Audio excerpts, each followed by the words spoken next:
Hey there guys, I am the Sixth Machine and welcome back to another Warhammer video. Following on from the likes of Eandon and Ulthwé, we are today going to take a look at the next set of rules coming in the new Eldar Codex, and that is for the stealthy forces of Craftworld Alaitoc. Now, Alaitoc has actually had some fairly significant changes to the rules and wording of its abilities compared to perhaps some of the more familiar set of strats and relics and traits that we've seen with the other craft worlds. So let's dive right in and see what is coming for you if you like running an Alaitoc force.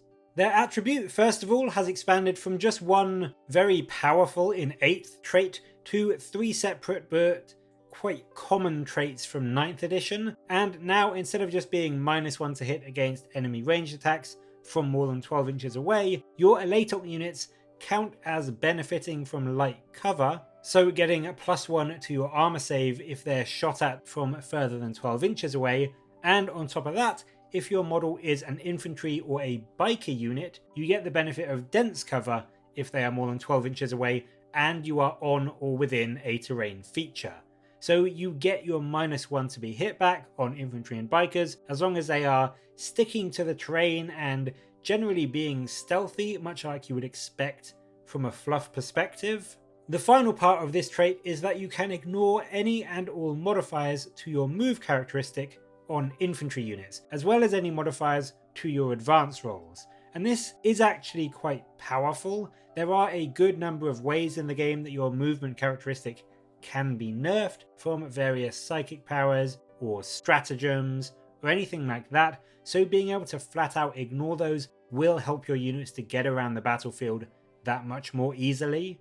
I think that overall these traits are quite a nice powerful combo, and whilst we've seen their like before on things like Raven Guard and they aren't exactly smashing the meta right now, it is a useful set of abilities to have on what is a relatively fragile army like the Eldar. Keeping that -1 to be hit and bumping your armor to a 2-up or a 3-up in most cases against most turn 1 enemy firepower is really going to help to keep you alive into the mid game.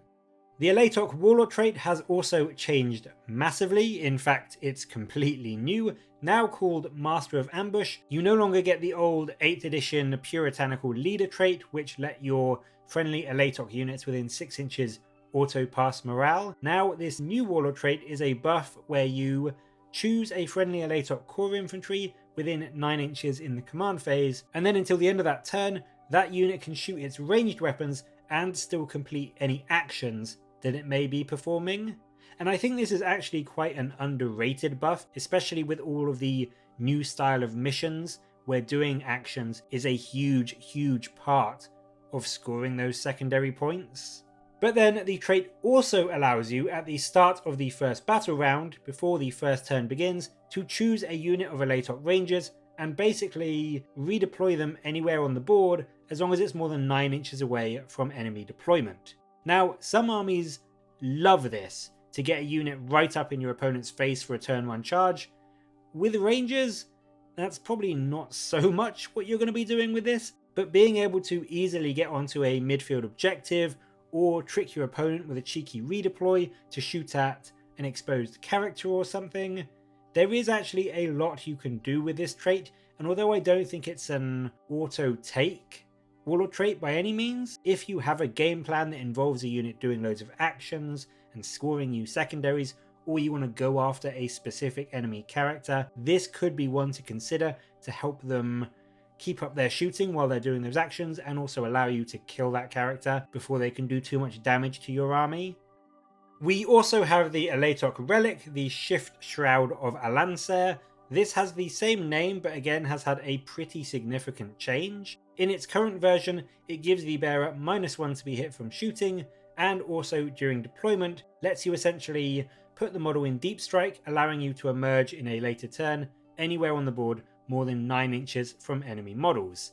Now, however, it can only go on an infantry character, but it means that unless that unit is the closest eligible target and the enemy unit is within 12 inches, it cannot be targeted by your enemy shooting.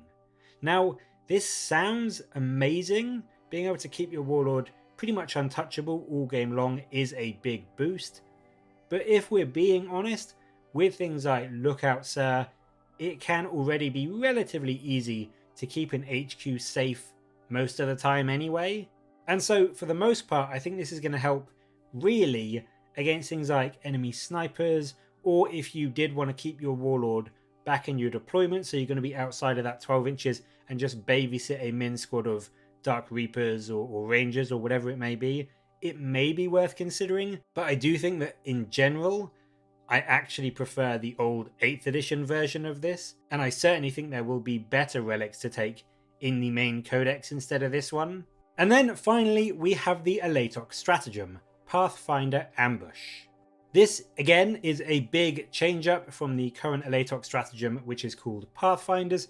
Currently that allows you to select a ranger unit in the enemy shooting phase, and for that phase that ranger unit can only be hit on rolls of 6 irrespective of any other modifiers. Now however, Pathfinder Ambush allows you to do some incredibly sneaky shenanigans. During your opponent's reinforcement step, after they have set up a unit from reinforcements, you can use this, and for 1 CP you can set up a unit of rangers that's in reserve within 18 inches of that enemy unit and 9 inches away from enemy models, and then you can make an out of phase shooting attack against that unit. Now sure, ranger shooting isn't exactly terrifying, but if your opponent drops a key character down, you could deploy your rangers and unleash a load of sniper fire to try and target him and hope for a few spiked rolls perhaps to try and take him out before he's even got a chance to catch his breath.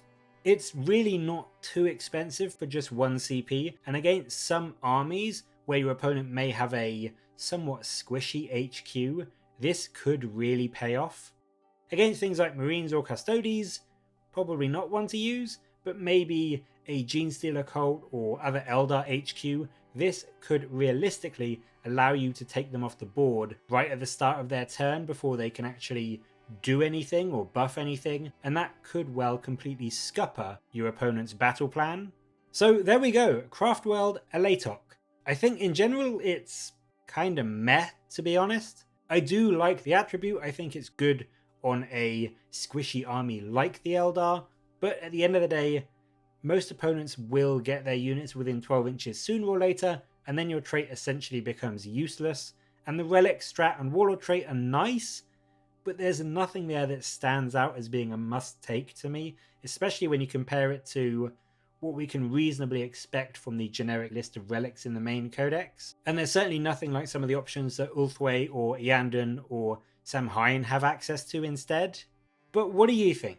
Will you be bringing out the Alaitoc forces in 9th edition, or are the other craft worlds just better?